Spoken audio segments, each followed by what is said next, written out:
It's in high school. Oh, ain't we select since we went to the Hen College.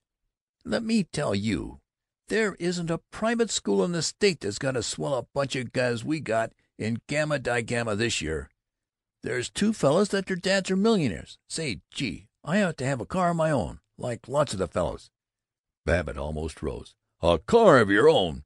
Don't you want a yacht and a house and a lot? That pretty nearly takes the cake. Boy that can't pass his Latin examinations like any other boy ought to, and he expects me to give him a motor car, and I suppose a chauffeur and an aeroplane, maybe, as a reward for the hard work he puts in going to the movies with Eunice Littlefield. Well, when you see me giving you—" Somewhat later, after diplomacies, Ted persuaded Verona to admit that she was merely going to the Armory the evening to see the dog and cat show. She was then, Ted planned, to park the car in front of the candy store across from the Armory, and he would pick it up.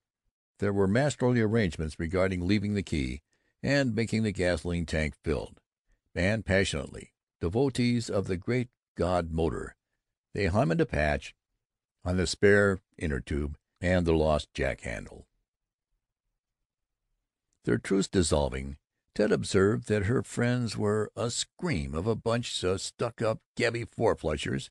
His friends, she indicated, were disgusting imitation sports and horrid little shrieking ignorant girls. Further, "It's disgusting of you to smoke cigarettes," and so on and so forth. "And those clothes you've got on this morning, they're too utterly ridiculous. Honestly, simply disgusting."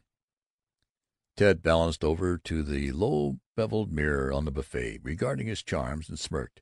His suit, the latest thing in old Eli togs, was skin-tight with skimpy trousers to the tops of his gleaming tan boots, a chorus man waistline, pattern of agitated check, and across the back a belt which belted nothing. His scarf was an enormous black silk wad. His flaxen hair was ice-smooth, pasted down without parting. When he went to school he would add a cap with a long visor, like a shovel-blade. Proudest of all was he of his waistcoat, saved for, begged for, plotted for, a real fancy vest of fawn with polka dots of a decayed red, the points astoundingly long. On the lower edge of it he wore a high school button, a class button, and a fraternity pin. And none of it mattered. He was supple and swift and flushed. His eyes, which he believed to be cynical, were candidly eager, but he was not over gentle. He waved his hand at poor dumpy Verona and drawled, "Yes, I guess you're pretty ridiculous and disgustingus, and I rather guess our new necktie is some smear." Babbitt barked, "It is. And while you're admiring yourself, let me tell you, it might add to your manly beauty if you wiped some of that egg off your mouth." Verona giggled, momentarily victor in the greatest of great wars, which is the family war. Ted looked at her hopelessly, and shrieked at Tinka, "For love of Pete, quit pouring the whole sugar bowl on your cornflakes!" When Verona and Ted were gone, and Tinka upstairs, Babbitt groaned to his wife, "Nice family, I must say. I don't pretend to be a baa lamb, and maybe I'm a little cross-grained at breakfast sometimes, but the way they go on jabbering, I simply can't stand it. I swear, I feel like going off some place where I can get a little peace. I do think after a man spent his lifetime trying to give his kids a chance at a decent education, it's pretty discouraging to hear them all the time scrapping like a bunch of hyenas, and never. Curious, here in the paper it says, never silent for one See the morning paper yet?" "No, dear." In 23 years of married life, Mrs. Babbitt had seen the paper before her husband just 67 times. "Lots of news. Terrible big tornado in the south. Hard luck, all right. But this is corking. Beginning of the end for those fellows. New York Assembly has passed some bills that ought to completely outlaw the socialists. And there's an elevator runner strike in New York, and a lot of college boys are taking their places. That's the stuff. And mass meeting in Birmingham's demanded that this Mick agitator, this fellow de Valera, be deported. Dead right, by golly. All those agitators paid with German gold anyway, and we got no business interfering with the Irish or any other foreign government. Keep our hands strictly off. And there's another well-authenticated rumor from Russia that Lenin is dead. That's fine. Beyond me why we don't just step in there and kick those Bolshevik cusses out." "That's so," added Mrs. Babbitt. "And it says here a fellow is inaugurated mayor in overalls, a preacher, too. What do you think of that?" Well." He searched for an attitude, but neither as a Republican, a Presbyterian, an Elk, nor a real estate broker did he have any doctrine about preacher-mayor laid down for him. So he grunted and went on. She looked sympathetic and did not hear a word. Later she would read the headlines, the society columns, and the department store advertisements. "What do you know about this? Charlie McKelvey still doing his society stint as heavy as ever. Here's what that gushy woman reporter says about last night.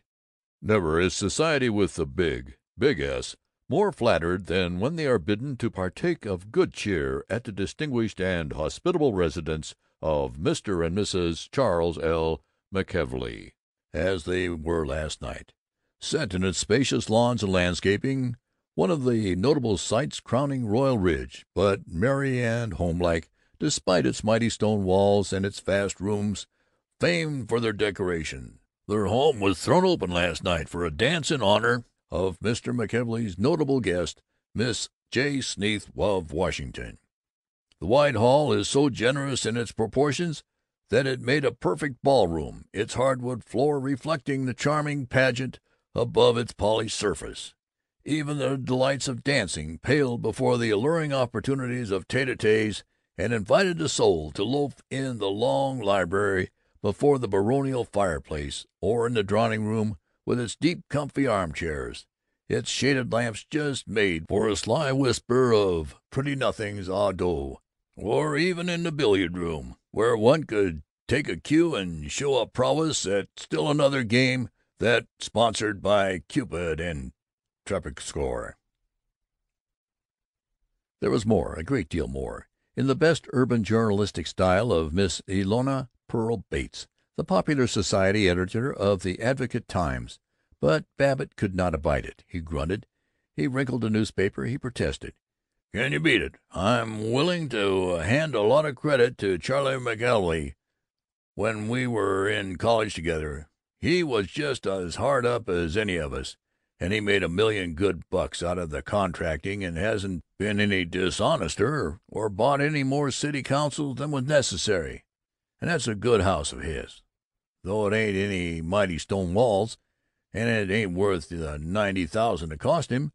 But when it comes to talking as though Charlie McKelvey and all that booze-hoisting set of his are any bloomin' bunch of Vanderbilt, why, it makes me tired." Timidly from Mrs. Babbitt, "I would like to see the inside of their house, though. It must be lovely. I've never been inside." "Well, I have. Couple of times, to see Chaz about business deals in the evening. It's not so much. I wouldn't want to go there for dinner with that gang of high binders. And I'll bet I make a whole lot more money than some of those tin horns that spend all they got on dress suits and haven't got a decent suit of underwear to their name. Hey, what do you think of this?" Mrs. Babbitt was strangely unmoved by the tidings from the real estate and building column of the Advocate-Times. Ashtabula Street, 496 J. K. Dawson to Thomas Mullany, April 17, 157 by 112.2, mortgage $4,000, Nom.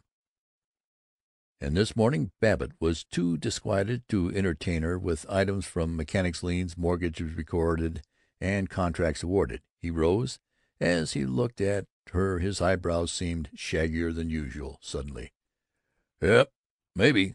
Some kind of shame to not keep in touch with folks like the McKelveys. We might try inviting them to dinner some evening. Oh, thunder, it's not waste our time thinking about 'em. Our little bunch has a lot livelier times than those plutes. Just compare a real human like you with those neurotic birds like Lucille McKelvey, all highbrow talk and dressed up like a plush horse. You're a great old girl, hon." He covered his betrayal of softness with